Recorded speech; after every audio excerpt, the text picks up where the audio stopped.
இனி summer holidays கண்ணு கால் GT ஹாலிடேஸ்க்கு பண்ணு. GT holidays, South India's #1 travel brand. Vishal Udhayanidhi நட்பு புட்டுக்குச்சுங்கிற மாதிரி பரபரப்பாக பேசுகிறாங்க. மேலே புட்டுக்குச்சு. விஷாலுடைய சமீபத்திய பேட்டிகள்லாம் பார்த்தீங்கன்னா பயங்கர உக்கிரமாக பேசிட்டு இருக்காரு. அதுவும் குறிப்பாக உதயநிதியை தாக்கி எல்லோருக்கும் வாய்ப்பு இருக்கு இந்த சினிமா துறையில். எல்லா வெள்ளிக்கிழமை எல்லா சினிமாவும் ஒன்று தான்.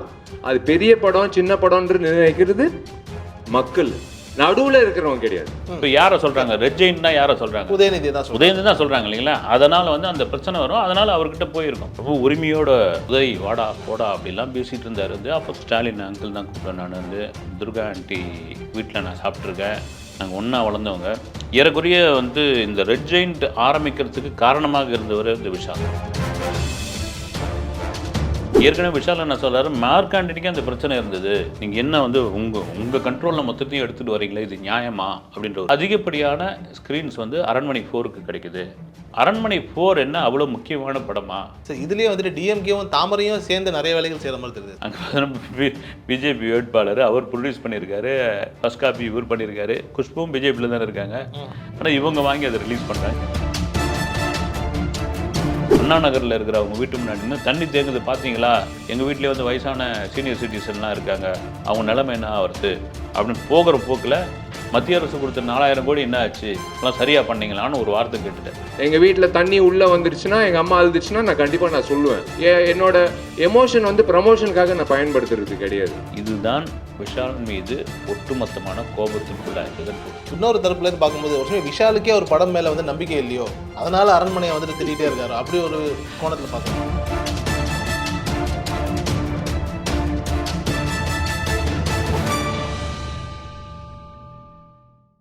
ஆகாயம் நேயர்களுக்கு வணக்கம். நான் உங்கள் அஷ்ரஃப். இன்று நம்மோடு இருப்பது செய்தியாளர் திரு செய்யார் பாலு அவர்கள். சார் வணக்கம். சார் வணக்கம் ஐயா. விஷால் உதயநிதி நட்பு புட்டுக்குச்சுங்கிற மாதிரி பரபரப்பாக பேசுகிறாங்க. உண்மையிலேயே புட்டுக்குச்சா?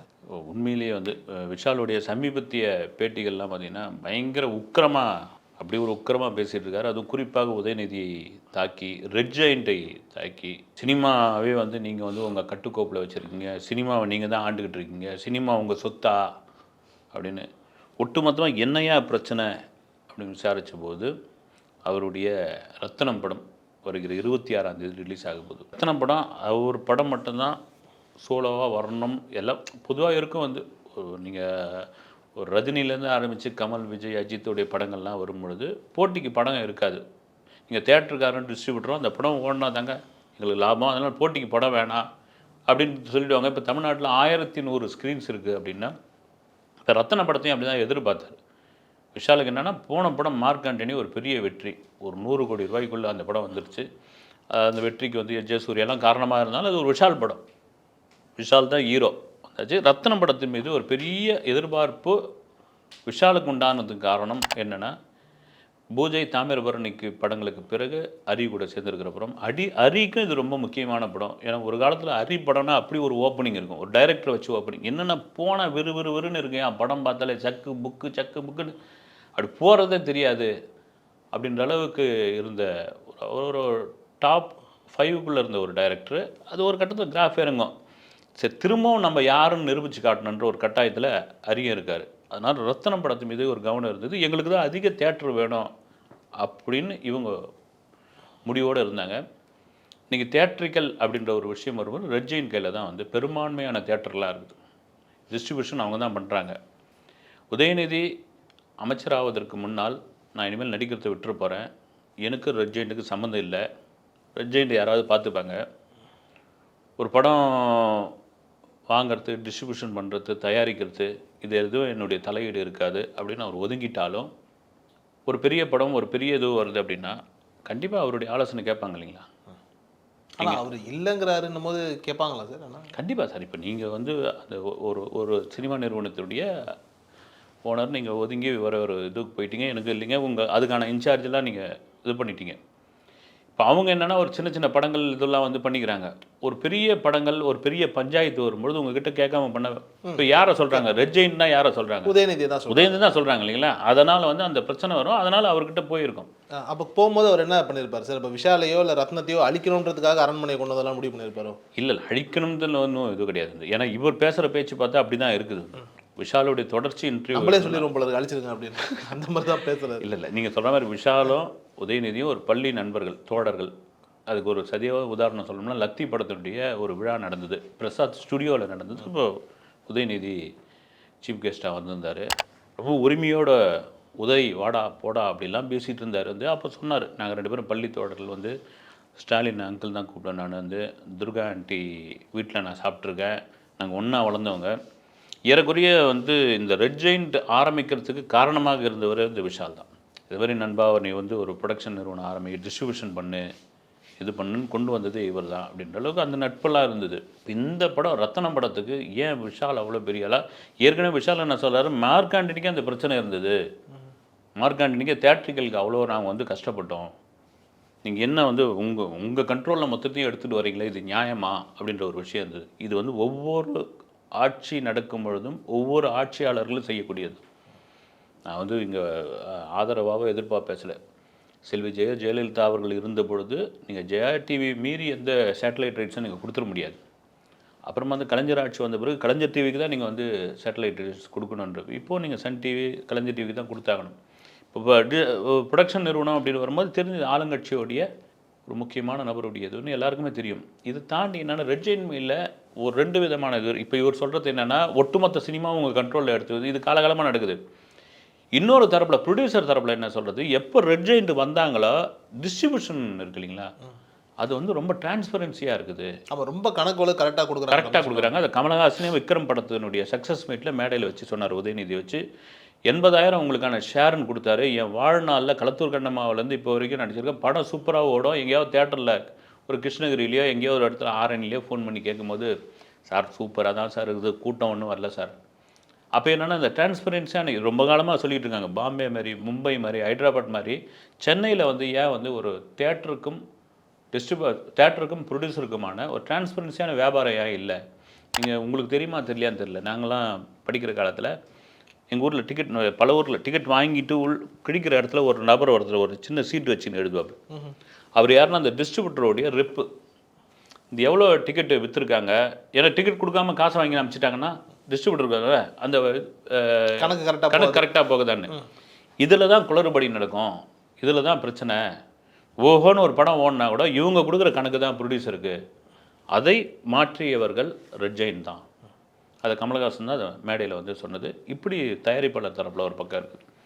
விஷாலுக்கு எங்கே பிரச்சனை ஆரம்பிச்சது அப்படின்னா, ரத்தனம் படத்திற்கு போட்டியாக அரண்மனை 4 படத்தை இவங்க உள்ளே இறக்குறாங்க. அதிகப்படியான ஸ்க்ரீன்ஸ் அரண்மனை 4க்கு கிடைக்குது. அரண்மனை 4 என்ன அவ்வளோ முக்கியமான படமா? அது என்ன ஃபஸ்ட் ஷோ பார்க்கலன்னா அப்படியே ரசிகர்கள் உருண்டு பிறண்டு அழ ஆரம்பிச்சிருவாங்களா? இல்லை இப்பயே போய் தேட்டர் வாசலில் அரண்மனை 4 எப்போங்க வரும், சுந்தர் சி என்ன பண்ணியிருக்காரு, 1, 2, 3க்கு அப்புறம் 4ல் என்ன தான் நடக்குது அப்படின்னு காத்துக்கிட்டு இருக்காங்களா அப்படின்னு கேட்குறது நியாயமான கேள்வி. அரண்மனை 4 ஒரு படம் நடக்குதான்னு கூட நமக்கு தெரியல. இது திட்டமிட்டு கொண்டு விஷாலுக்கு எதிராக செய்யக்கூடியது தெரியுது. ஆனால் சார் எங்கேயுமே ரெட் ஜெயிண்ட் பேரே வரலையே சார். அதுதான் ஒரு புத்திசாலித்தனமான ஒரு இது. ஏன்னா தொடர்ச்சியாக அந்த விமர்சனம் வந்தோடனே அவங்க என்ன பண்ணிட்டாங்க, டிஸ்ட்ரிபியூஷன்லேருந்து அப்படியே ஒதுங்கிட்டு இப்போ சுந்தர் சியோடைய அந்த ப்ரொடக்ஷன் நிறுவனம் அவனி சினிமாஸ் அவங்க தான் அதை டிஸ்ட்ரிபியூஷன் பண்ணியாச்சுட்டாங்க. ஆனால் தியேட்டர்லாம் யார்கிட்ட இருக்குது, இவங்க தான் சார். துணிவு வாரிசு பிரச்சனையே இதில் தான் ஆரம்பிச்சிது. துணிவுக்கு அதிகமான ஸ்க்ரீன்ஸ் கொடுக்குறீங்க, ஏன்னா அந்த படத்தினுடைய இது உங்ககிட்ட கொடுத்துருக்காங்கன்னா நீங்கள் வாரிசை டம்மி பண்ணுறீங்க அப்படின்றது எல்லாம் பெரிய இதுவாகி அதுக்கப்புறம் தான் உதயநிதியே உள்ளே இறங்கி ஒரு வீடியோலாம் போட்டு யார் வாரிசு தரப்பில் வடார்காடு, திருச்சி இதெல்லாம் எவ்வளோ தேட்டர் கிடச்சிருக்குன்னு ஒரு வீடியோ மாதிரியே போட்டு இது பண்ணாங்க. இந்த பிரச்சனை அதுதான் நான் எங்களுக்கு அது சம்மந்தம் கிடையாதுங்க, நாங்கள் ஒன்றும் கிடையாது. இதில் ஒரு வேடிக்கை பாருங்கள், அரண்மனை 4 தயாரிப்பாளர் யாராவது தெரியுங்களா? வேலூர் நாடாளுமன்ற பிஜேபி வேட்பாளர் ஏசி சண்முகம், வேட்பாளரும் கல்வி தந்தையுமான அவர். இதை ஃபஸ்ட் காப்பி அடிப்படையில் எடுத்து கொடுத்தது யாருன்னா சுந்தர் சி. இப்போ டிஸ்ட்ரிபியூஷன் ரெட் ஜெயின் இந்த பிரச்சனை வந்த பிறகு நாங்கள் இல்லைன்னு சொல்லும்போது இந்த அவனி பிக்சர்ஸ் டிஸ்ட்ரிபியூஷன் பண்ணுறாங்க. இப்படியா அதுவாய். ஆனால் என்னென்னா இவங்க கண்ட்ரோலில் தான் இருக்குது. விஷால் அதை தான் சொல்கிறாரு, நான் வரேன்னு எனக்கு விட்டு கொடுங்களேன், அடுத்த வாரம் தான் வாங்கலேன் அப்படின்னு. இது திட்டமிட்டு விஷாலுக்கு எதிராக பண்ணக்கூடிய ஒரு செயல் மாதிரி தான் தெரியுது. நிச்சயமாக சார். சார் இதுலேயே டிஎம்கேவும் தாமரையும் சேர்ந்து நிறைய வேலைகள் செய்கிற மாதிரி தெரியுது சார். அதை பாருங்கள், நாங்கள் அரசியல் ரீதியாக எதிரிகளாக இருந்தாலும் இருப்போம், தொழில் ரீதியாக நட்பாக இருப்போம். அங்கே பிஜேபி வேட்பாளர் அவர் ப்ரொடியூஸ் பண்ணியிருக்காரு, ஃபர்ஸ்ட் காப்பி இவர் பண்ணியிருக்காரு, குஷ்பும் பிஜேபியில் தானே இருக்காங்க. ஆனால் இவங்க வாங்கி அதை ரிலீஸ் பண்ணுறாங்க. இப்போ இல்லைன்ட்டாங்க. ரைட்டு, அது அரசியல் வேறு தொழில் வேறு, அதில் நாங்கள் தெளிவாக இருப்போம் அப்படின்னா அதையும் விஷால் பதிவு பண்ணிட்டு வராரு. சார் நான் இதுலேயே எனக்கு ஒரு சின்ன ஒரு விஷயம், கமல் அவர்களும் டிஎம்கே வந்துட்டு பயங்கரமாக வந்துட்டு சண்டை போட்டுட்டு இருந்தார், திட்டிகிட்டு இருந்தார், எதிர்த்து பேசிட்டு இருந்தாருன்ற ஒரு நிலை. அதுக்கப்புறம் வந்துட்டு விக்ரம் படத்தை வந்துட்டு உதயநிதி டிஸ்ட்ரிபியூட் பண்ணுறாரு. அதுக்குள்ளே வரும்போது வந்துட்டு அவர் கமல் சார் சொல்கிறாரு, வியாபாரம் வேறு அரசியல் வேறு, வியாபாரமாக நாங்கள் சேர்ந்துக்கிறோம், அரசியலாக நாங்கள் என்ன பண்ணணுமோ அதை பண்ணணும்னு சொல்லிட்டு அடுத்த கொஞ்ச நாள்லேயே வந்து என்ன பண்ணிட்டாருன்னா டிஎம்கேயோட சேர்ந்துட்டார். அதே மாதிரி இங்கே பார்த்தீங்கன்னு வைங்களேன், ரெட் ஜெயண்ட்டு தாமரை சார்ந்த யாரோ ஒருத்தவங்களோட வந்துட்டு ஒரு வியாபார தொடர்பு வைக்கிறாங்க. இப்போ அவங்க கேட்டால் என்ன சொல்லுவாங்க அப்படின்னா இது வியாபாரம்ன்றாங்க. ஆனால் ஒரு கட்டத்தில் கமலோட சேர்ந்த மாதிரி தாமரையோட டிஎம்கே சேர்ந்துருமோ? ஒரு அருமையாக சொன்னீங்க. நடந்தால் நடக்கும், கண்டிப்பாக என்ன வேணாலும் நடக்கும். நீங்கள் சினிமாவை தாண்டி அரசியலில் என்ன வேணாலும் நடக்கும். சொன்ன மாதிரி அது மாதிரி தானே, இந்த வியாபாரம் வேறு சினிமா வேறுன்னு கமலஹாசன் சொன்னவர் தானே. எடுத்து போய் டார்ச் லைட்டை டிவியை உடைச்சவர் டார்ச் லைட் தூக்கி போட்டு டிவிலே போயிட்டார், டிவிலே போயிட்டாருன்னு டிவி கீழே போயிட்டு அவர் போய் காமெடியும் பண்ணிக்கிட்டு நிற்கலன்னு சொன்னீங்களே நான் நிற்கிறேன் பாருங்கள் அப்படின்னு வேறு சொல்லி அதை ட்ரோல் பண்ணிகிட்டு இருந்தாங்க. இது கமலஹாசன். இன்னொன்று என்னென்னா, இந்த காரணமாக கூட இருக்கலாம் மேபி வந்து தன்னுடைய சினிமா வாழ்க்கையில் விக்ரம் படம் மாதிரியான ஒரு ஹிட்டு கொடுக்கல, அதுக்கு ஒரு ஷேர் வந்து 80 கோடி ரூபான்னு கொடுத்த உதயநிதி மேல் உள்ள பாசம். ஆக்சுவலாக ராஜ்கமல் ஃபிலிம்ஸில் ஒரு படம் பண்ண வேண்டியதாக இருந்தது. அந்த படம் தான் ஹெச் வினோத்தோடைய கதை. ஹெச் வினோத் தான் டைரக்ட் பண்ண வேண்டியது. எல்லாமே ப்ராசஸிங் ஆகிடுச்சு. இவருக்கு அமைச்சர் பதவி கொடுத்தோடனே போய் சொல்லிட்டார், சார் நான் அமைச்சர் பதவி இந்த ப்ராசஸிங் ஷூட்டிங் கிளம்ப வேண்டிய நேரம் ரெடி ஆகிடுச்சு, வந்து கிளம்ப வேண்டிய நேரம், அதனால் ஒன்றும் கோச்சிக்காதீங்க சார், இது ஒன்றும் பரவாயில்லைங்க நீங்கள் போயிட்டு வாங்கன்னு சொல்லி அப்போ அவரை கூல் பண்ணுற மாதிரி நீங்கள் வாங்க எங்களுக்கு வந்து பிரச்சாரம் பண்ணுங்கள், எங்கள் கூட இணைங்க. ஏன்னா ஒரு ராஜ்யசபா எம்பி கொடுத்தாலும் கமலஹாசன் கொடுத்தாலும் கொடுப்பாங்க. அடுத்து வரப்போகிற சட்டமன்ற தேர்தலில் அவங்க மக்கள் நீதி மையத்துக்கு 2 சீட்டு கொடுத்தாலும் கொடுப்பாங்க. என்னவெல்லாம் நடக்கும். கமலஹாசன் வந்து தன்னுடைய நேரத்திற்கும் சூழ்நிலைக்கு ஏற்ற மாதிரி மாறிக்கொள்ளக்கூடிய ஒரு மனிதர். விஷால் அப்படியாப்பட்ட நபரான்னு தெரியல. ஆனால் சமீப காலமாக விஷால் மேலே இவ்வளோ பேச ஏன் எடுப்படலை அப்படின்னா, சில விஷயங்கள் அந்த காமெடியெலாம் பண்ணிக்கிட்டு இருக்காரு பாருங்கள். வந்து திடீர்னு வந்து சாப்பிட்ற இடத்துல போய் பிரார்த்தனை பண்ணுறேன்ட்டு இப்படி இது பண்ணுறது, இப்படி வந்து யோகி பாபு பக்கத்தில் உட்காந்துன்னு சொல்லவும் முடியாமல் மெல்லவும் முடியாமல், யோகி பாபு அந்த நேரம் விட்டுருந்தீங்கன்னா ஒரு 20 கமெண்ட்ஸ் அடிச்சிருப்பாரு. ஆனால் விஷால் அதை பற்றி கவலைப்படாமல் ஒவ்வொரு பந்திலையும் உட்காந்து அதை தான் பண்ணிக்கிட்டு இருக்காரு. நீங்கள் என்ன வேணாலும் பண்ணிக்கிறான்னு. அப்புறம் இந்த பேசுகிற பேச்சு இது எல்லாம் தாண்டி இப்போ ரெட் ஜெயண்ட் விஷால் மீது இந்த அளவுக்கு கோபம் உண்டானதுக்கான காரணமாக நான் எதை பார்க்குறேன்னா, மிர்ஜாம் புயல் வந்து சென்னையை ஒரு உழுச்சு தெரியுங்களா. இந்த பள்ளிக்கரணையை வேளச்சேரி வந்து கிட்டத்தட்ட வந்து அந்த சென்னை மேப்லேருந்து கொஞ்ச நாள் காணாமலே இருந்தது. அந்த அளவுக்கு ஒரு பெரிய சேதத்தெல்லாம் கொண்டு போயிருந்தப்போ திடீர்னு விஷால் ஒரு வீடியோ விட்டார். வந்து அண்ணா நகரில் இருக்கிற அவங்க வீட்டு முன்னாடி நின்று தண்ணி தேங்குது பார்த்தீங்களா, எங்கள் வீட்டிலே வந்து வயசான சீனியர் சிட்டிசன்லாம் இருக்காங்க, அவங்க நிலைமை என்ன ஆகிறது அப்படின்னு போகிற போக்கில் மத்திய அரசு கொடுத்த 4000 கோடி என்ன ஆச்சு, எல்லாம் சரியாக பண்ணீங்களான்னு ஒரு வார்த்தை கேட்டுட்டேன். இதுதான் விஷால் மீது ஒட்டுமொத்தமான கோபத்திற்குள்ளாக இருக்குதுன்னு தோணுது. ஆனால் விஷாலம் மறைமுகமாக இல்லை சொல்ல போனால் வெளிப்படையாகவே வந்துட்டு பிஜேபி ஆதரவு தெரிவிக்கிறாரோ. ஏன்னா ஒரு ஃபங்க்ஷனில் கூட இபிஎஸ்ஸா ஓபிஎஸ்ஸான்னு சொல்லி கேட்கும்போது ஐபிஎஸ்ன்னு சொல்லிட்டு போயிட்டார். அது வந்துட்டு இந்த டிஆர் மாதிரி எதிர்மறை அழகாக பேசினா நல்லா இருக்கும்னு சொல்லி போட்டாரா இல்லை என்னன்னு தெரியல. ஆனால் ஐபிஎஸ்னும் போது நமக்கு அண்ணாமலையும் தெரிஞ்சு போச்சு இல்லை. இப்போ பிஜேபி சார்ந்ததான் அவர் இருக்காருன்ற மாதிரி இல்லை இருக்கலாம் சார். வந்து எல்லாரும் பி டீம்னு நினைக்கிறோம். நம்ம யாருமே நினைக்காத ஒருத்தர் வந்து பி டீமுக்காக கூட இருக்கலாம் மேபி. ஆனால் இது எல்லாம் தாண்டி இப்படி ஒரு அழுத்தம் இருக்கும் பொழுது இப்போ ஒரு 5 நாளைக்கு முன்னாடி ஏதோ இந்த வடபழனியில் ஏதோ ஒரு நிகழ்ச்சியில் கலந்துக்கிட்டாப்புல விஷால். கலந்துக்கிட்டு வெளியே வந்தவொடனே பத்திரிகையாளர் முன்னாடி வந்து 2026 நான் கட்சி ஆரம்பிக்கிறேன் பாருங்க, நான் வேட்பாளர் பட்டியலில் என் பேர் இருக்குது, ஆச்சா நான் தான் அடுத்த முதல்வர், நானும் தளபதியும் ஒன்றா சேர்ந்து என்னென்ன வரும் இருக்கிறவங்களாம் செதறடிக்கிறேன் பாரு அப்படின்னு ரேஞ்சில் வந்து பேச ஆரம்பித்தார். அதை யாரும் சீரியஸாகவே எடுத்துக்கல. அது காரணம் என்னென்னா, விஷால் வந்து ஒரு தெளிவான ஒரு ஒரு ஒரு ஒரு விஷயத்தை வந்து எப்போவுமே பேசுந்துட்டு சாமி கும்பிட்றது இது பண்ணுறது, ஆர்கே நகரி தொகுதியில் போய் எப்படி வேட்புமனு தாக்கல் பண்ணணும்னு இடைத்தேர்தலில் பண்ணாமல் அங்கே ட்ரோல் ஆனது என்ன ஒரு விஷயம் தெரியல. இதே உதயநிதி வந்து நடிகர் சங்கத்தினுடைய ஆயுட்கால உறுப்பினர் அப்படின்னு சொல்லி அந்த கட்டடம் நடிகர் சங்கம் இப்போ பாதியிலே நின்று போயிருக்குது, இந்த மீதியை கட்டுறதுக்கு 40 கோடி ரூபா தேவை அப்படின்னு போது மறுபடியும் அது மேலே வந்து விமர்சனங்கள்லாம் வந்தது. தயவுசெய்து இனிமேல் போய் கலை நிகழ்ச்சி நடத்துகிறேன், நட்சத்திர கிரிக்கெட் நடத்துகிறேன், அப்புறம் வந்து குரங்காட்டி வேலை பண்ணுறேன் அப்படின்னு மக்கள் முன்னாடி பண்ணி அந்த காசெல்லாம் வாங்காதீங்க. மக்கள் தெளிவாக இருக்கிறாங்க, இதுக்கப்புறம்லாம் பண்ணுற வேலை இல்லை. என்னென்ன எல்லாரும் வந்து 200 கோடி 300 கோடி 400 கோடின்னு வாங்கிட்டு இருக்கீங்க, மக்கள் கேள்வி கேட்பான்ல. ஆளுக்கு 10 லட்சம் போட்டாலே இதை கட்டி முடிச்சுட்டு போயிடலாம், என்ன ஏன் மறுபடியும் வந்து டிக்கெட் போட்டு எங்களை வந்து உள்ளே கூப்பிட்டு எங்கள் காசை பிடிங்கிட்டு இருக்கீங்கன்னு கேட்பாங்கன்னும்போது அதனுடைய முதல் தொகையாக ஆயுட்கால உறுப்பினராக இருக்கக்கூடிய உதயநிதி 1 கோடி ரூபா கொடுத்தாப்புல செக்கு. அப்போ வந்து அவருடைய எக்ஸ் வலைதளத்தில் விஷால் வந்து உங்களை வந்து தெய்வம் காப்பாற்றட்டும், உங்கள் மனசுக்கு எங்கேயோ போகட்டும் அப்படிலாம் பேசினவர். இந்த பேச்சு இருக்கு இல்லைங்களா, எப்போவுமே வந்து ஒரே ஸ்டாண்டர்டாக நீங்கள் பேசும்பொழுது தான் பொதுவாக ரசிகர்களுக்கும் மக்களுக்கும் ஒரு நம்பிக்கை வரும். வந்து இப்படி ஒரு பேச்சு பேசுறது, அப்படி ஒரு பேச்சு பேசுறது, மாறுறது, அப்புறம் வந்து நான் அரசியல்லாம் எனக்கு என்னன்னு தெரியாது, நான் வரமாட்டேன், மக்கள் தொண்டு செய்வேன்னு சொல்கிறது, அப்புறம் 2026 ஆண்டு தான் அது, நான் வரம்பாரு, எல்லோரும் தூள் கலப்புறம்பாரு. அவருக்கு அந்த நேரத்துக்கான பிரச்சனையில் அந்த பிரச்சனையிலிருந்து விடுபடுறதுக்கான வழி என்னன்னு தெரியாமல் அந்த நேரம் வார்த்தையை விடுறது, கோவத்துடைய வெளிப்பாடு, நான் முதலமைச்சரை காமிக்கிறேன்னு சொல்கிறது, இதெல்லாம் ரத்னம் படம் வரட்டும் சரி ஓகே, ஏங்க பீஸ்ட்டு KGF 2 இதை விட வேறு என்ன வேணும் உங்களுக்கு? வந்து விஜய் படம் தமிழ்நாட்டினுடைய கொடிகட்டி பறக்கக்கூடிய ஒரு படமாக இருக்கும். அலம்பி பித்தா சாங் வந்து போடு போடுன்னு போட்டுக்கிட்டு இருக்கு. எங்கேயோ கன்னட டப்பிங் படம், அது என்னையா பண்ணணும்னு எதிர்பார்த்தாங்க. இந்த படத்தை அப்படியே அமைக்காது. இந்த படம் வந்து ஸ்க்ரீன்ஸ் எகிரிச்சு இல்லைங்களா? அதுமாதிரி ரத்தனத்தையும் விடட்டும், அரண்மனை 4ஐயும் விடட்டும்.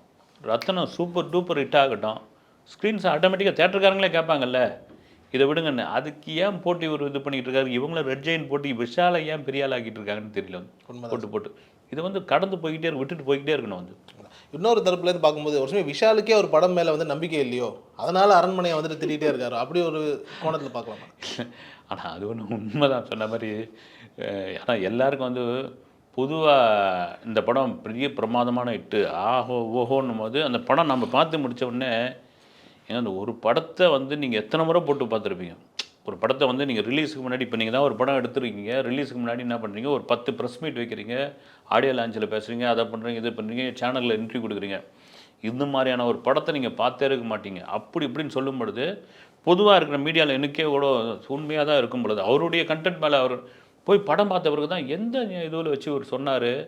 நீங்கள் படம் முடிச்சுட்டு அந்த படத்தை கிட்டத்தட்ட குறைந்தபட்சம் ஒரு 80 முறையாவது பார்த்துருப்பீங்க. டப்பிங்கு, எடிட்டிங்கு, மறுபடியும் போட்டு பார்த்தது, அப்புறம் ட்ரிம் பண்ணது, ரீஷூட் பண்ணலாமான்னு என்னென்னவோ காரணத்துக்காக பார்த்து உங்களுக்கு இதுவாகிருக்கும். எந்த நம்பிக்கையில் இவர் சொன்னார் அப்படின்ற ஒரு விஷயம், அது அவங்க ப்ராடக்ட் மேலே உள்ள ஒரு நம்பிக்கை. தன்னுடைய ப்ராடக்ட் எனக்கு தனக்கு வந்து ஒஸ்தி அப்படின்ற ஒரு விஷயம், அதை வந்து யாரும் வந்து குறைச்சி இப்போ ஒரு எழுத்தாளர் எழுதுகிற ஒரு சிறுகதையை வந்து இது மட்டமான கதைன்னு எங்கே போய் சொல்ல மாட்டார். அவர் வந்து அவர் கதை வந்து அவருக்கு பெரிய கதை தான். படிக்கிற வாசகர்கள் தான் வந்து ஐயோ கதையாக எழுதியிருக்கான்னு சொல்கிற ஒரு விஷயந்தான்.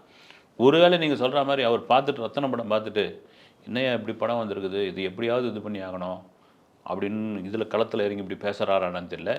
மேபி எனக்கு தெரிஞ்சு ரத்னம் அப்படி வரத்துக்கான வாய்ப்பு இல்லைன்றதுக்கான காரணம் என்னென்னா, ஒரு பக்கம் மார்க் ஆண்டனியோடைய ஒரு மாபெரும் வெற்றி, விஷால் படத்துக்கு ஒரு ஐப்பு இருக்குது. ரெண்டாவது அரிக்கு வந்து ஒரு பெரிய கம்பேக் இந்த படம்.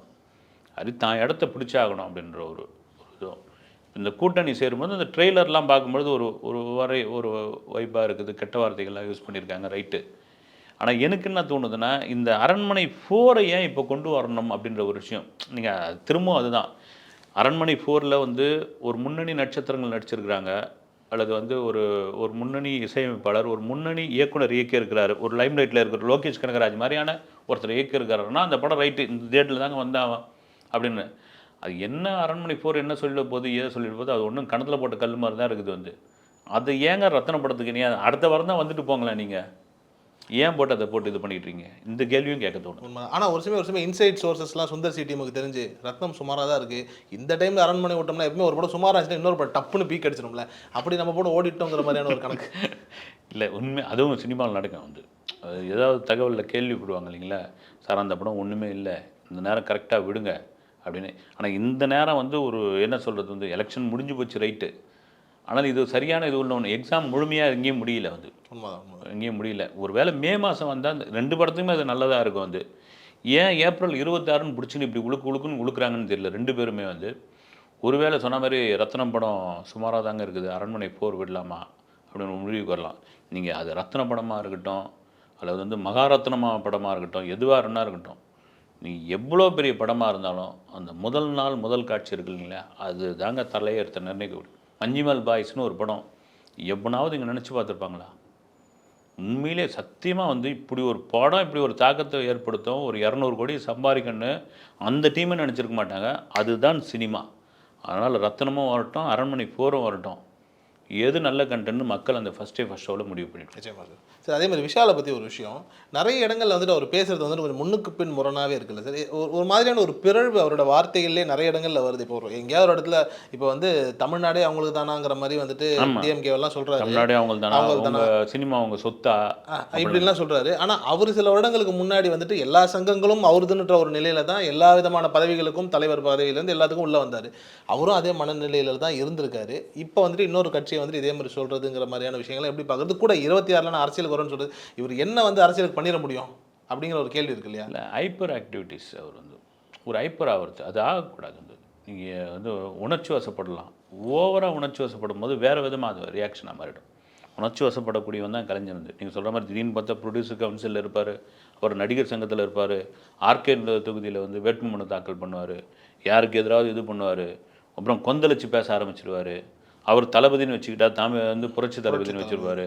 அப்புறம் 2026 நான் தான் சிஎம், துணை முதல்வர் இவங்க தான் அப்படின்ற மாதிரி என்ன பேசிக்கிட்டு வராரு. துணை முதல்வர் ரமணா அவங்களா சார்? இல்லை அப்படின்னு அப்படின்ற மாதிரி பேசிக்கிட்டு வராரு. ரமணா, நந்தா இவர் 2 பேர் தானே சார் அவங்களாம் கம்பெனி ஆர்டிஸ்ட்டு அப்படின்னு சொல்லிட்டு வராரு. வந்து இதெல்லாம் என்னன்னா, ஒரு கட்டத்தில் அந்த கோபம் தாண்டி ஏதோ ஒரு இயலாமையோடைய வெளிப்பாடு, அந்த இயலாமையோட வெளிப்பாடு வரும்பொழுது, பொதுவாக நீங்கள் இயலாமையோட வெளிப்பாடு ஒரு சாதாரண மனிதனுக்கு வரலாம், ஒரு செலிப்ரிட்டிக்கு வந்ததுன்னா என்ன ஆகிடும், அது ஃபோக்கஸ் ஆகுது இல்லைங்களா? இப்போ இப்படி தாயா அப்படின்ற ஒரு கிராஃப்லேருந்து தன்னுடைய இமேஜ் வந்து குறைஞ்சி போயிடும்.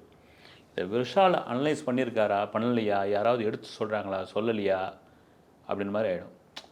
என்ன சொல்லணும், அவர் சொல்ல வரல பெரும்பாலும் வந்து இவர் ஒரு காமெடி பீஸ்பா அப்படின்ற மாதிரி பேசிட்டு போயிடுவாங்க. அது பண்ணக்கூடாது. நீங்களும் ஒரு மாஸ் ஹீரோ, நீங்களும் இட்டு கொடுத்துருக்கீங்க. அதை தாண்டி விஷாலும் உதவியெல்லாம் பண்ணிகிட்ருக்காரு. தன்னுடைய தேவி அறக்கட்டளை மூலமாக வந்து அவளால் முடிஞ்ச வந்து கல்வி உதவியெல்லாம் பண்ணியிருக்காரு. படிப்பு முடியாதவங்களாம் படிப்பு செலவுக்கு வந்து பணம் கொடுக்குறாரு.